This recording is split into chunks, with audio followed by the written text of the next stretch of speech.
At my daughter's promotion party, my son-in-law told the security guards to remove me. "This old opportunist only shows up when he needs something," he shouted. When the guard came toward me, he recognized me. "I saw you in Forbes Billionaires." Subscribe to the channel for more stories like this and comment the city you're watching from. I stood outside the gleaming glass building on Fifth Avenue, adjusting my simple navy blazer one more time. The fabric was worn at the edges, but it was clean and pressed. At 66, I've learned that appearances can be deceiving, though tonight I wasn't trying to deceive anyone. I was just trying to be a father, celebrating his daughter's success. Natalie had gotten the promotion she'd been working toward for 3 years, Senior Vice President of Marketing at one of Manhattan's most prestigious advertising firms. I was proud beyond words, even though she hadn't called to tell me herself. I'd heard it through her co-worker's mother, who happened to be my neighbor, Mrs. Chen. She'd mentioned it while we were both checking our mailboxes last Tuesday. "Your Natalie got that big promotion," she'd said with a smile. "My daughter Sarah says the whole office is buzzing about it. They're throwing her a celebration party this Friday." I'd smiled and thanked her, but inside my chest had tightened. My own daughter hadn't thought to invite me to her celebration. Or maybe she had wanted to, but Ryan had convinced her otherwise. My son-in-law had made it clear over the past 5 years that I wasn't exactly welcome in their lives. The elevator ride to the 23rd floor felt endless. I clutched the small wrapped gift in my hands. A vintage Mont Blanc pen I'd found at an estate sale. Nothing too expensive or flashy, just something meaningful for a woman who'd always loved to write. Even as a little girl, Natalie would scribble stories in every notebook I bought her. The reception area was buzzing with well-dressed professionals holding champagne glasses and laughing loudly. The space was all modern lines and expensive art, the kind of place where my simple clothes would stand out like a sore thumb. I scanned the crowd for Natalie's familiar face, finally spotting her near the floor-to-ceiling windows that overlooked the city. She looked radiant in a burgundy dress I'd never seen before, her dark hair swept up in an elegant chignon. She was laughing at something a colleague was saying, and for a moment she looked exactly like her mother had at that age. My heart swelled with pride and longing. I made my way through the crowd, dodging servers with trays of hors d'oeuvres that probably cost more than most people's weekly grocery budget. A few people glanced at me curiously, clearly wondering who the older man in the off-the-rack blazer was doing at their upscale gathering. "Natalie," I called out when I was close enough for her to hear me over the chatter. She turned and I watched her face cycle through surprise, confusion, and then something that looked almost like panic. "Dad? What are you doing here?" Before I could answer, Ryan appeared at her side as if he'd materialized from thin air. His perfectly styled hair and tailored suit made him look like he'd stepped out of a magazine. At 34, he had the kind of confidence that came from never having been told no about anything important. "Christopher," he said, my name sounding like something distasteful in his mouth. "I wasn't aware you'd been invited." "I wanted to congratulate my daughter," I said simply, extending the gift toward Natalie. "I'm proud of you, sweetheart." Ryan's hand shot out, intercepting the gift before Natalie could take it. "That won't be necessary. As you can see, this is a professional gathering. Natalie's colleagues are here to celebrate her achievement." The implication was clear. I didn't belong among her colleagues. I was somehow beneath this crowd of advertising executives and their significant others. "Ryan, please," Natalie said quietly, but she didn't reach for the gift. She didn't meet my eyes either. "No, Natalie, this is exactly what I'm talking about," Ryan said, his voice rising slightly. "This is why I told you not to mention the party to him." He turned to me, his expression hardening. "You only show up when there's something to celebrate, when there's attention to be had. Where were you when Natalie was working 18-hour days to get this promotion? Where were you when she was stressed and exhausted?"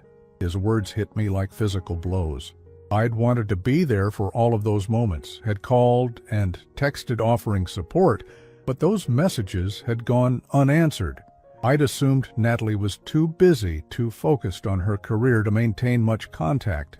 I never realized Ryan had been intercepting my attempts to connect with my own daughter.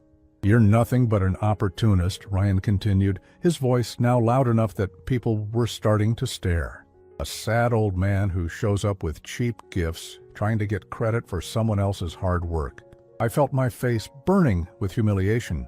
Around us, conversations had stopped. Natalie's colleagues were watching with the kind of horrified fascination people have for car accidents. "That's enough," I said quietly, but Ryan wasn't finished. "Security," he called out, waving toward the two uniformed guards stationed near the elevators. "We need this man removed from the premises. He's harassing my wife and disrupting our private event." My heart sank as one of the security guards started walking toward us.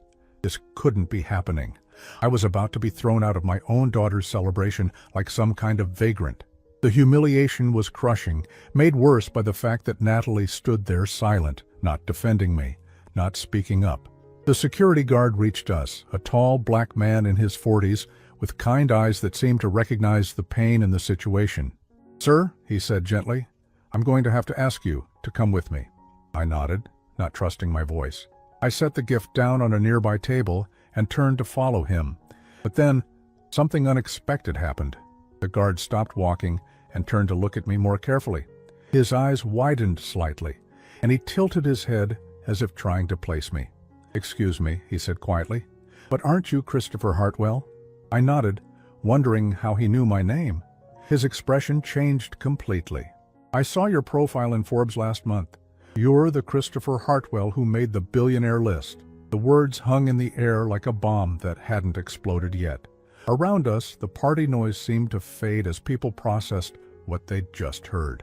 Ryan's face went completely white, then a sickly green color. "There must be some mistake," Ryan stammered, but his voice had lost all its earlier confidence. I looked at my son-in-law, this man who had just humiliated me in front of my daughter and her colleagues, this man who had called me a sad opportunist and had me escorted out like trash, the same man who was now realizing he might have made the biggest mistake of his life. "No mistake," I said quietly, my voice steady for the first time all evening, though I can understand the confusion. I've never been one for showing off.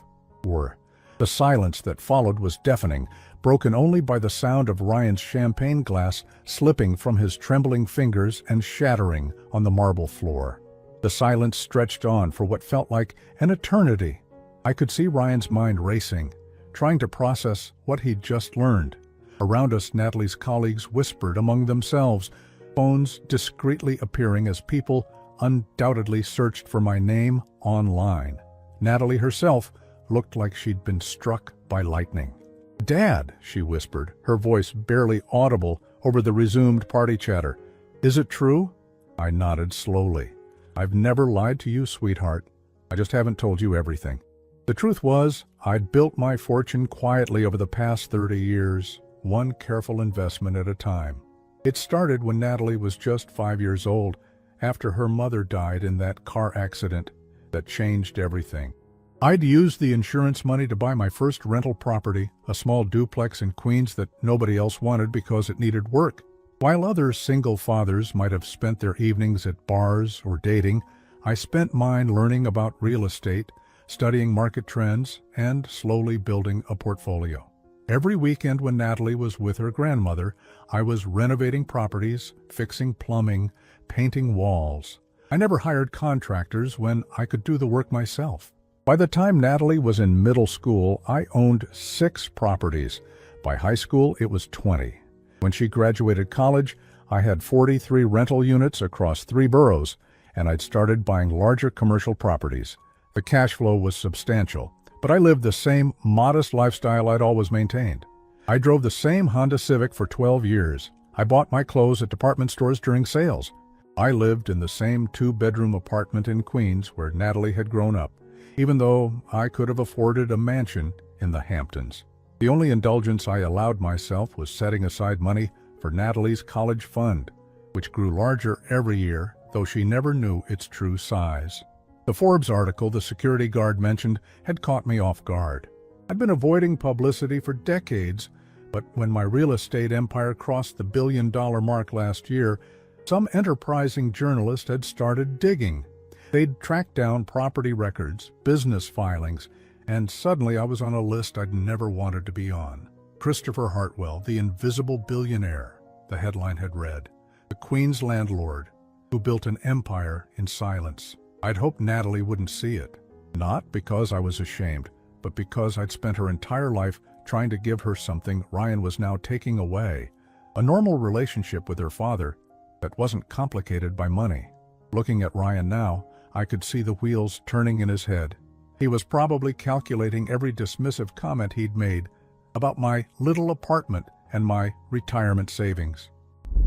He was remembering the times he'd insisted on paying for dinner because he felt sorry for the old man living on Social Security. The irony was devastating.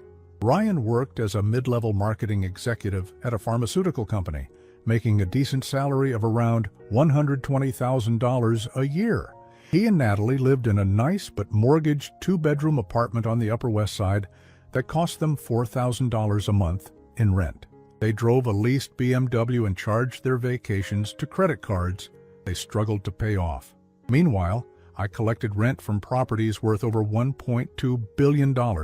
My monthly passive income was more than Ryan made in 2 years. The simple truth was that I could have bought the building where this party was taking place without it making a dent in my portfolio. But Ryan had seen my modest lifestyle and assumed poverty. He'd seen my preference for simple clothes and quiet evenings and interpreted it as failure. For 5 years, he'd treated me like a burden, the embarrassment he had to tolerate because I was Natalie's father. "Dad," Natalie said again, stepping closer to me, "why didn't you ever tell me?" The question broke my heart, because the answer was complicated. I'd watched too many wealthy parents destroy their relationships with their children through money. I'd seen kids who never learned to work for anything, who became entitled and disconnected from real life.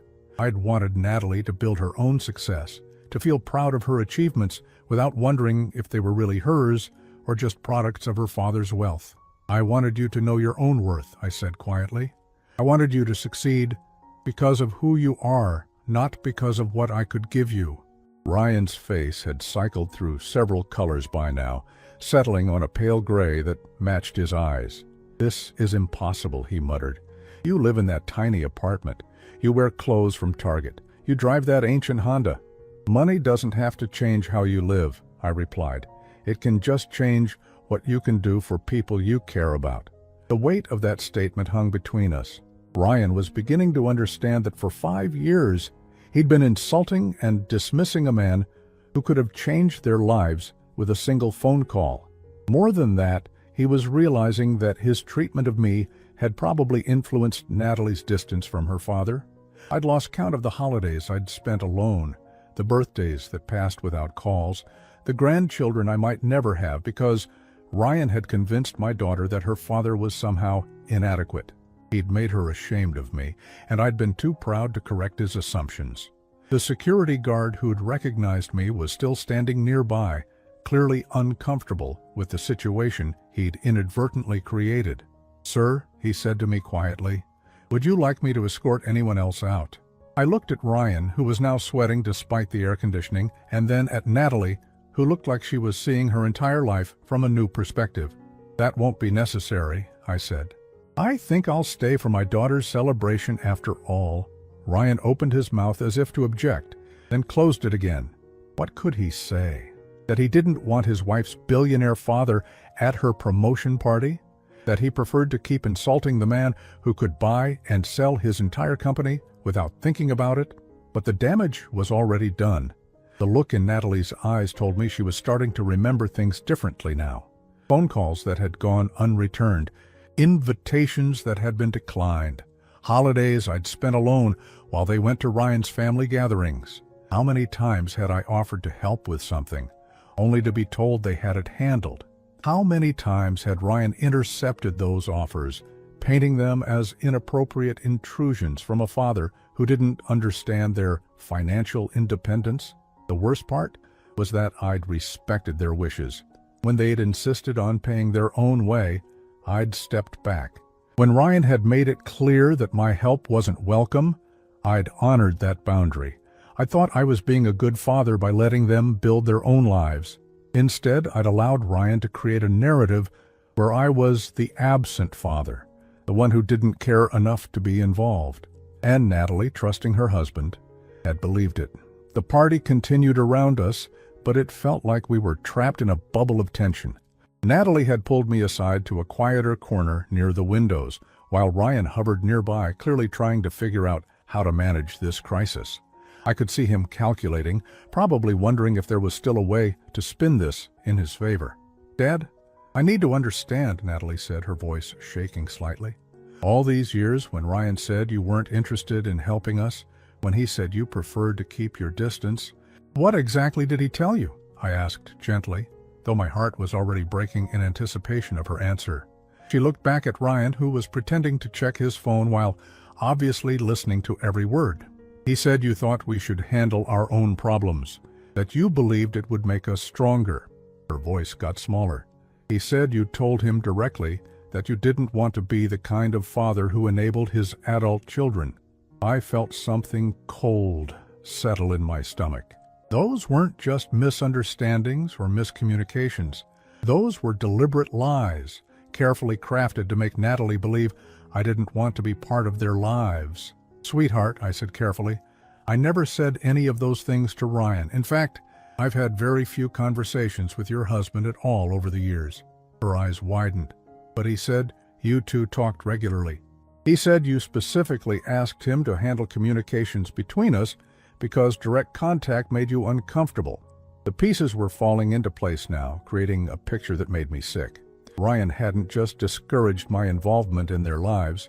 He'd systematically isolated Natalie from me by creating an elaborate fiction where I was the one choosing distance. "Do you remember my 70th birthday last year?" I asked. Natalie's face crumpled. "You said you wanted to keep it small. Ryan told me you specifically didn't want us there because big celebrations made you anxious." "I spent that day alone in my apartment, wondering why my only daughter didn't call," I said quietly. "I had planned to invite you both for dinner, but when I called, Ryan said you were busy with work and couldn't be disturbed." She stared at me, her hand pressed to her mouth. "He never told me you called." "What about when you had that emergency appendectomy 2 years ago?" "I drove to the hospital as soon as I heard, but Ryan met me in the parking lot. He said you were resting and had specifically asked not to see anyone." "I kept asking why you didn't come," she whispered. "I thought maybe you didn't know, or that you didn't think it was serious enough." Each revelation was like watching a house of cards collapse. I could see Natalie mentally reviewing years of interactions, reframing them with this new information. The birthday cards that never arrived, the Christmas gifts that were apparently declined on her behalf, the college graduation ceremony, where I'd sat alone in the back because Ryan had told me she wanted to keep the guest list small. "There's more," I said, though it pained me to continue destroying whatever trust she still had in her husband. "Last spring, when you were having trouble with your mortgage payments, do you remember telling me about it?" "I never told you about that," she said, confused. "You didn't. But Mrs. Chen's daughter, Sarah, works at your bank. When she mentioned that you'd been asking about payment deferrals, I immediately called to offer help. Ryan answered your phone and said you were too proud to accept money from family, that it would hurt your self-esteem." Natalie turned to look at Ryan, who had gone pale again. "We almost lost the apartment," she said to him. "I was working overtime for months to catch up on payments." "You knew my father had offered to help?" Ryan's mouth opened and closed like a fish out of water. "Natalie, you have to understand the context." "What context?" Her voice was rising now, attracting attention from nearby guests. "What possible context justifies lying to both of us for years?" I watched Ryan scramble for an explanation, and I realized something that made the situation even more tragic. He wasn't just malicious, he was pathetically insecure. Looking at him now, I could see the fear in his eyes, the terror of a man who had built his identity around being the provider, the successful husband who didn't need help from anyone. My quiet wealth threatened that identity completely. If Natalie knew her father could solve their financial problems with pocket change, what did that make Ryan? He'd probably convinced himself that he was protecting their marriage, protecting his role as the man of the house. But protection built on lies isn't protection at all. It's just another form of prison. "I was trying to help you build your own life," Ryan said desperately. I didn't want you to become dependent on handouts. I wanted us to succeed on our own merits. Joe, by lying to me? Natalie's voice cracked. By making me think my father didn't care about me? I never said he didn't care, Ryan protested weakly. You let me believe it, she shot back. For 5 years, you let me believe my father was distant and uninterested, while he was actually trying to reach out to me.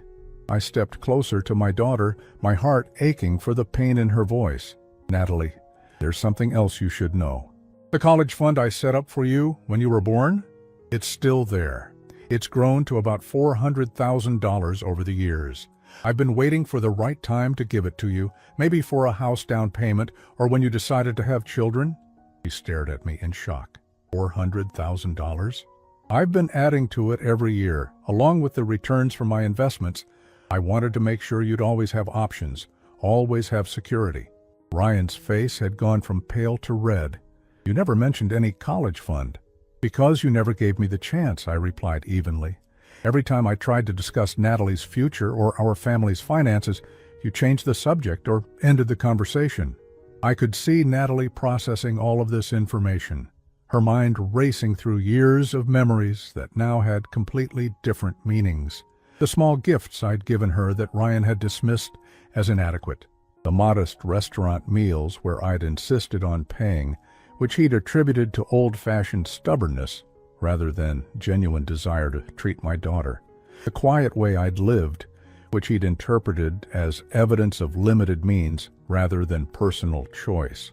There's one more thing, I said, knowing this would be the hardest part. Last month when you got this promotion, I wanted to do something special for you. I tried calling to arrange a celebration dinner, maybe at that French restaurant you loved when you were younger. Le Bernardin, she said automatically. It had been our special place when she was in high school, where we'd go for important occasions. Ryan told me you were too busy with your new responsibilities to maintain social obligations with family. He suggested I wait a few months until things settled down. Natalie's face crumpled completely now. I would have loved that, she whispered. I kept waiting for you to say something about the promotion. When you didn't call or send a card, I thought maybe you didn't think it was important enough. The cruelty of it was breathtaking. Ryan had not only stolen years of relationship between Natalie and me, but he'd made us both suffer for it. He'd made me believe my daughter preferred distance, and he'd made her believe her father didn't care about her achievements. I sent a card, I said quietly, and flowers. They were returned to sender with a note saying the recipient had moved with no forwarding address. Natalie turned to Ryan with a look of pure betrayal. We never moved. We've lived in the same apartment for 3 years. Ryan's carefully constructed world was collapsing around him, and I almost felt sorry for him. Almost. But then I remembered all the lonely holidays, all the missed conversations, all the times I'd wondered if I'd somehow failed as a father. Why? Natalie asked her husband, her voice barely a whisper. Why would you do this to us? Ryan's face went through several expressions before settling on something between panic and defiance. The party continued around us, but I could feel the energy shifting as more people became aware of the drama unfolding in their midst. Some guests were discreetly moving closer, pretending to admire the artwork while obviously eavesdropping.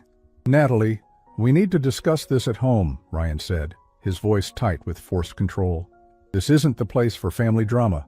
Family drama? I repeated, unable to keep the incredulity out of my voice. Is that what you call 5 years of systematic lies? Natalie was staring at her husband like she'd never seen him before. Answer the question, Ryan.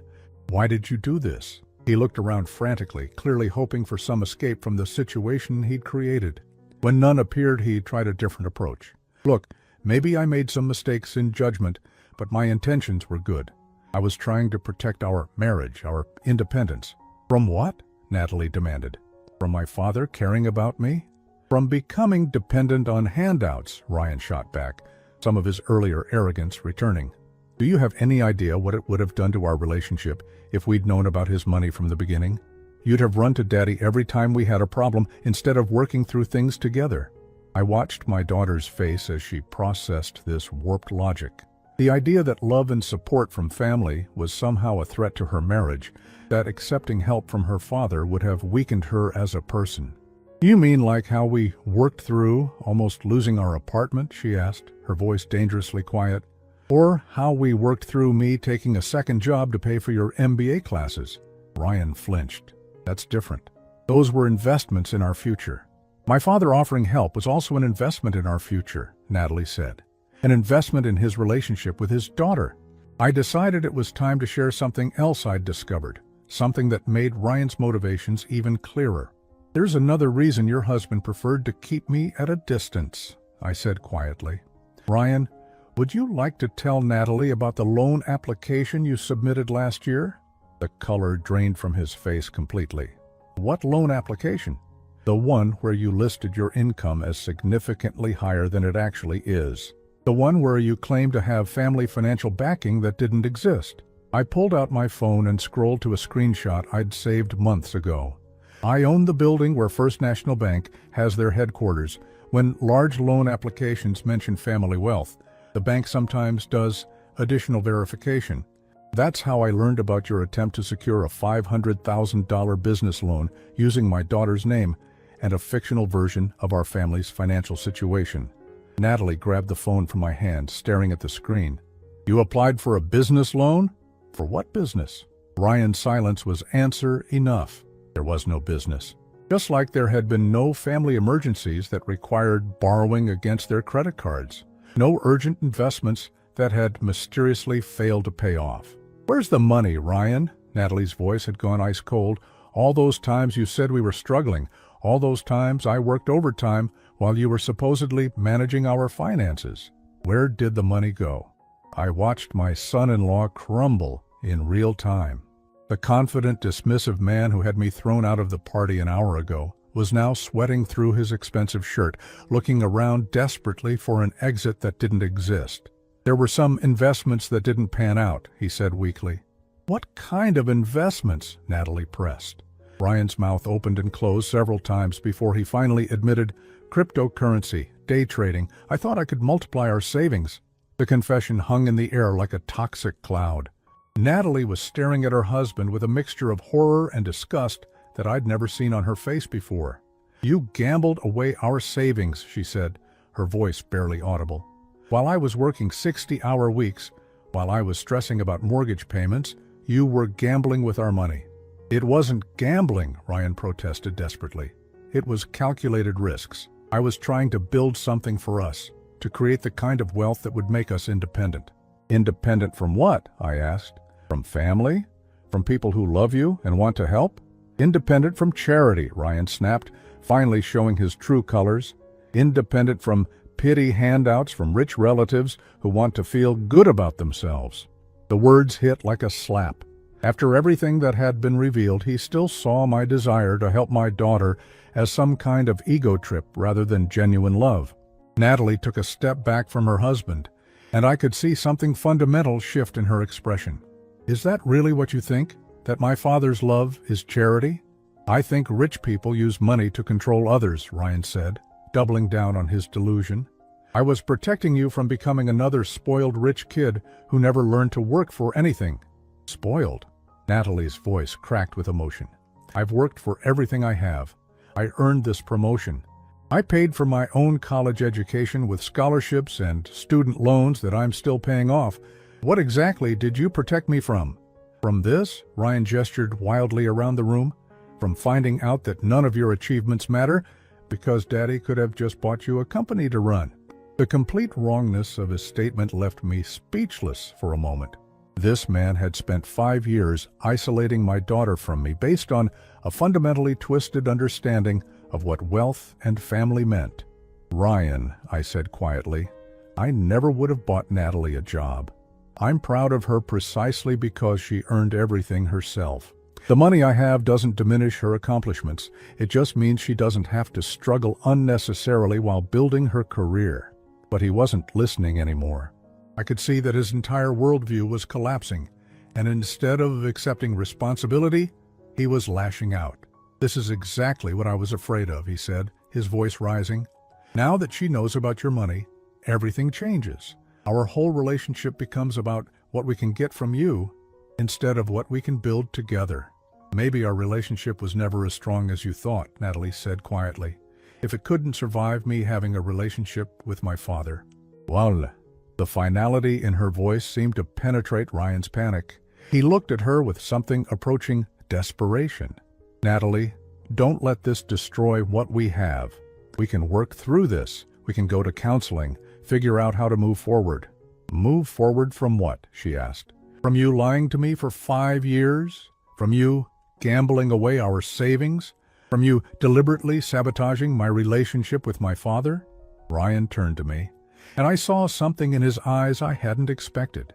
Genuine fear, not just of losing Natalie, but of facing the consequences of his choices without the safety net of her income and stability.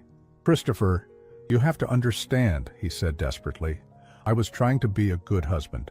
I was trying to build something real with your daughter. You were trying to build something on a foundation of lies, I replied. And now that foundation is crumbling. Around us, the party had essentially stopped. Natalie's colleagues were pretending to mingle, but everyone was watching our family drama unfold. I realized that Ryan's public humiliation of me had backfired spectacularly. Instead of proving his superiority, he'd exposed himself as a liar and a manipulator in front of all the people whose respect Natalie valued most. We're leaving, Natalie announced, her voice steady despite the tears in her eyes.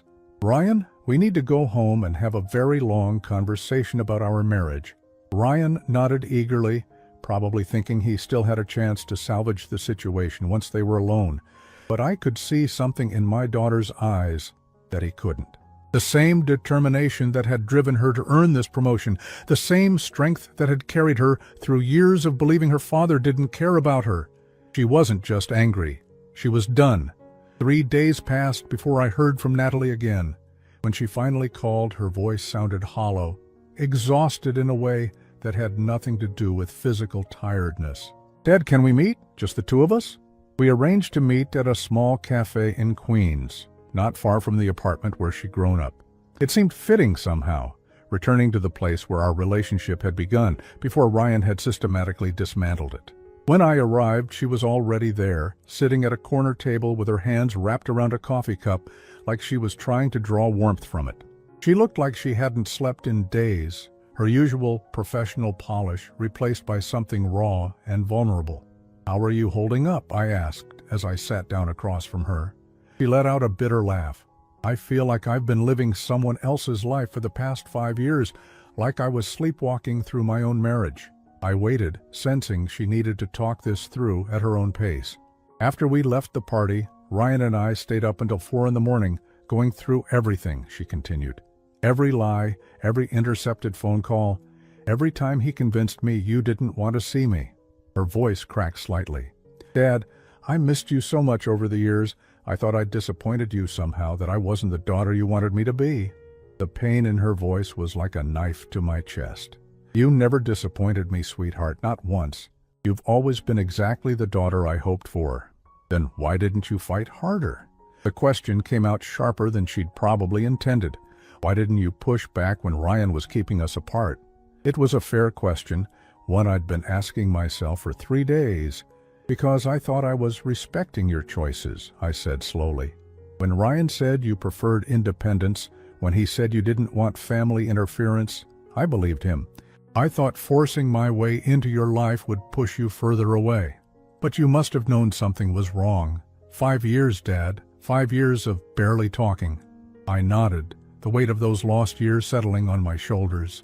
I did know something was wrong, but I also knew that your mother had died when you were so young, and I'd raised you mostly on my own. I was terrified of being one of those overbearing parents who couldn't let go. When Ryan presented himself as your protective husband who was helping you establish boundaries, I thought maybe that was healthy. Natalie's eyes filled with tears. He used your love for me against both of us. He knew you'd respect my wishes, so he fabricated wishes that would keep you away. What else did you discover? I asked gently. She took a shaky breath. The gambling was worse than he admitted at the party. It wasn't just our savings. He'd taken out cash advances on credit cards I didn't know about. We're $63,000 in debt, not counting the mortgage. The number hit me like a physical blow, not because of the amount, but because of what it represented. While Ryan was gambling away their financial security, he was simultaneously preventing me from helping them, creating a crisis that could have been avoided entirely. There's more, she continued. I found emails on his laptop. He's been in contact with a divorce attorney for 6 months. What? The betrayal was staggering. He was planning to leave you? No, it's worse than that. He was planning to divorce me and claim spousal support. The attorney advised him that, given my income and his financial situation, he could potentially get alimony for several years. He laughed bitterly. He was literally planning to profit from ending our marriage. I sat back in my chair trying to process this new level of calculation. Ryan hadn't just been a weak man making bad choices. He'd been systematically planning to exploit my daughter financially while simultaneously sabotaging her relationship with her only family. But that's not even the worst part, Natalie said, her voice dropping to a whisper. I found a life insurance policy he took out on me last year. $2 million with him as the sole beneficiary. A cold chill ran down my spine. Did you know about this policy? I signed something he said was related to his employee benefits. I didn't read it carefully because I trusted him. She looked up at me with eyes full of pain and fear. Dad, what kind of person takes out a life insurance policy on their spouse while planning a divorce? The implication hung in the air between us, too horrible to speak aloud. I reached across the table and took her hand, feeling how cold her fingers were despite the warm cafe. Where is Ryan now? I asked. I kicked him out yesterday. He's staying at his brother's place in New Jersey. She pulled her hand away and wiped her eyes. He kept trying to convince me that we could work through this, that marriage counseling could fix everything. But how do you fix 5 years of systematic deception? How do you rebuild trust with someone who was planning to either divorce you for money or... He couldn't finish the sentence. You can't, I said firmly, and you shouldn't try. What he did wasn't a mistake or a series of bad judgments. It was a pattern of deliberate manipulation and exploitation. I keep thinking about all the signs I missed, she said. The way he always insisted on handling our finances alone. How he discouraged me from staying in touch with college friends who might have known you were successful. The way he made me feel guilty for wanting to visit you more often. Those weren't signs you should have recognized, I told her. They were expert manipulations designed to isolate you. Ryan understood exactly what he was doing. Natalie nodded slowly. I've already filed for divorce. My lawyer says, given the financial deception and the gambling debts, I should be able to get out without taking on his obligations. What about the life insurance policy? Canceled yesterday. Apparently, there's a waiting period before policies pay out anyway, so even if... She shuddered. It doesn't matter now.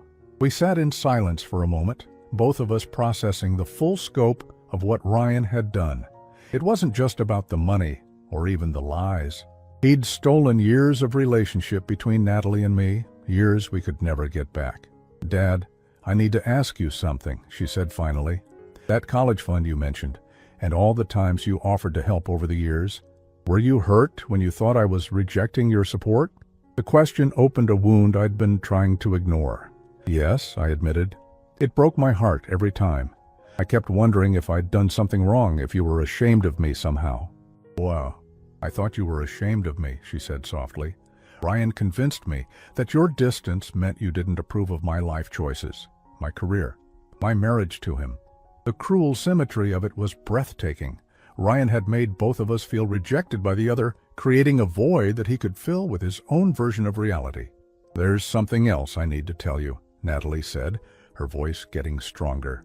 Something I decided yesterday when I was going through all of Ryan's deceptions. I waited, sensing this was important. I want to start over with you, really start over. I want to know about your business, your investments, your life over the past 5 years that I missed.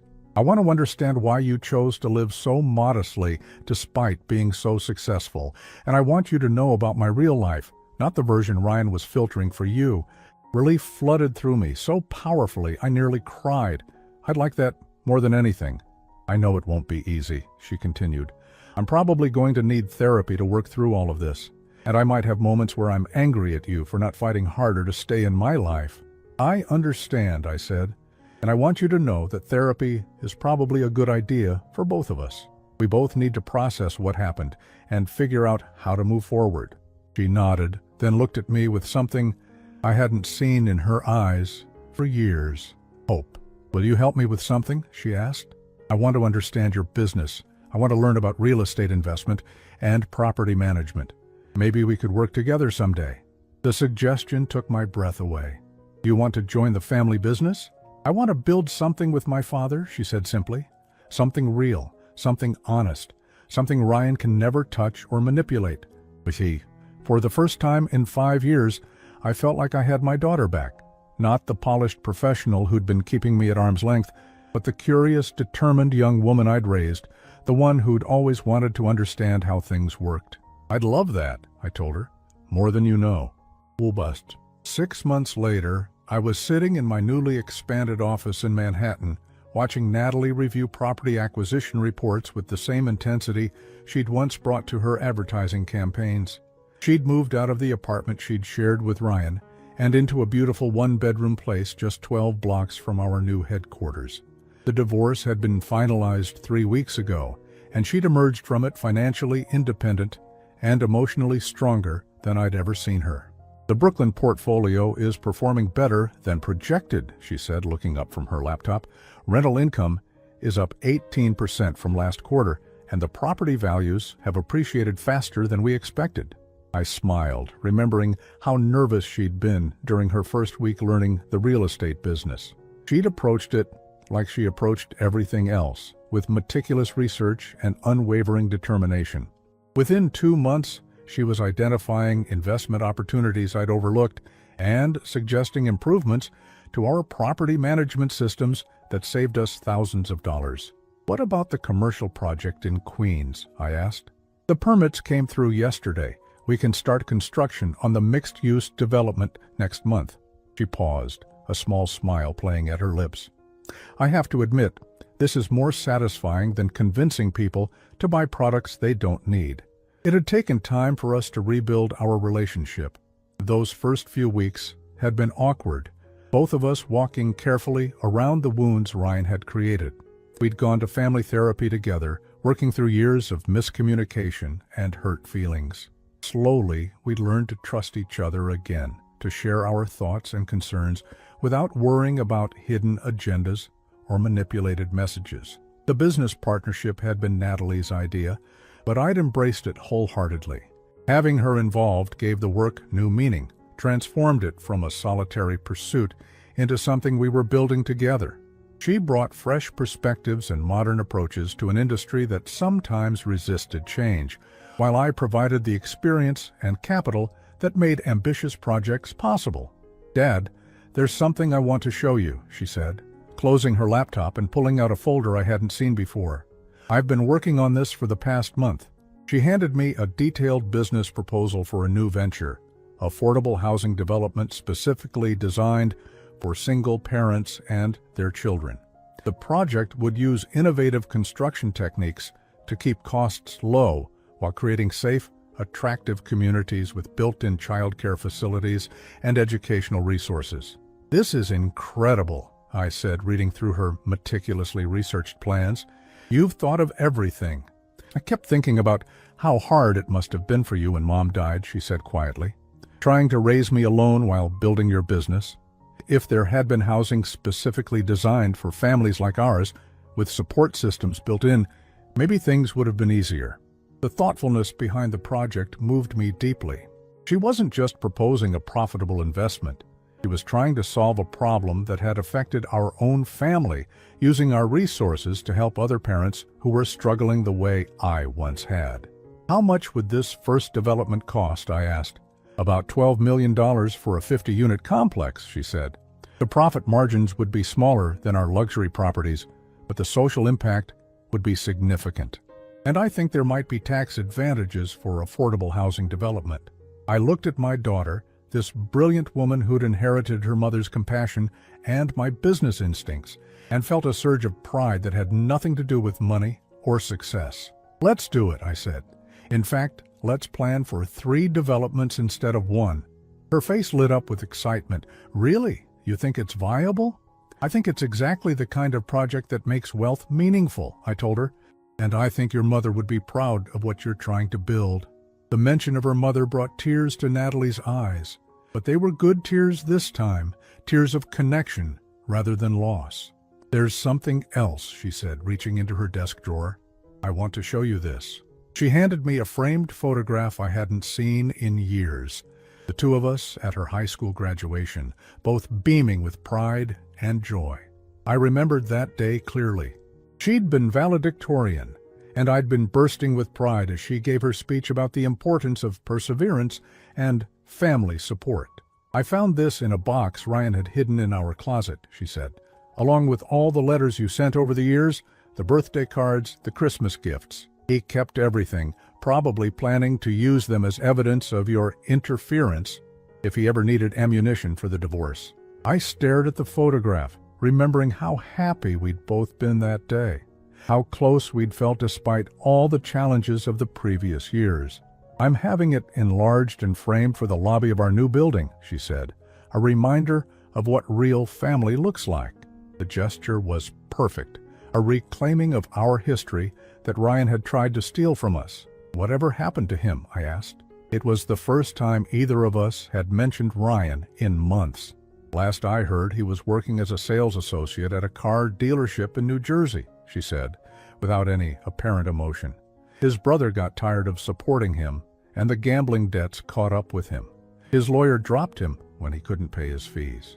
I felt no satisfaction in Ryan's downfall, only sadness for the waste of it all. He could have been part of something good, could have supported Natalie's relationship with me instead of sabotaging it. His insecurity and greed had cost him everything that mattered. Do you ever regret not seeing through his manipulation sooner? I asked. Natalie considered the question carefully. Sometimes, she said finally, but then I think about how strong I've become because of surviving it. I learned that I can rebuild my life from scratch, that I can trust my own judgment, that I don't need anyone else's validation to know my worth. She was right.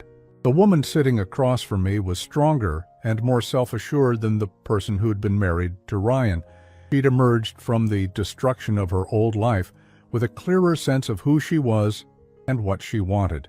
Besides, she added with a small smile, if Ryan hadn't exposed himself so spectacularly at my promotion party, we might have gone on for years with that wall between us. In a weird way, his arrogance saved our relationship. I laughed, remembering the shock on Ryan's face when the security guard recognized me. I have to admit, there was some satisfaction in watching him realize he'd been insulting a billionaire. The look on his face was priceless, Natalie agreed, but the best part was seeing you stand up for yourself. For the first time in years, I saw my real father, not the diminished version Ryan had been showing me. We sat in comfortable silence for a moment, both of us reflecting on the journey that had brought us to this point. Outside our office windows, the city sprawled beneath us, full of properties we owned and projects we were planning together.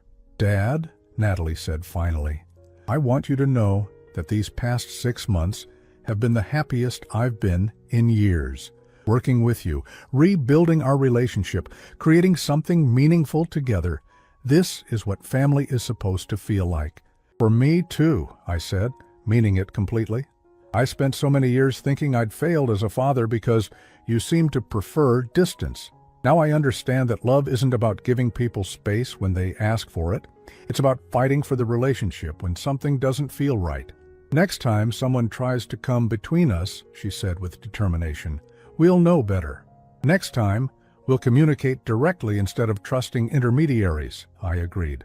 The promise felt solid, built on the foundation of hard-won wisdom and genuine affection.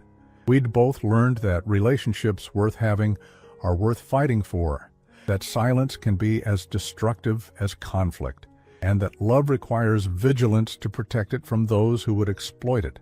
As we packed up our work for the day, preparing to head to dinner at the French restaurant that had become our new weekly tradition, I reflected on how much had changed. 6 months ago, I'd been a lonely man who'd convinced himself that solitude was the price of respecting his daughter's independence. Now I was part of a team, building something meaningful with the person I loved most in the world. Ryan had tried to steal our relationship, but in the end, he'd only revealed how strong it really was underneath all his manipulation. Some bonds, I'd learned, can't be broken by lies. They can only be hidden for a while, waiting for the truth to set them free.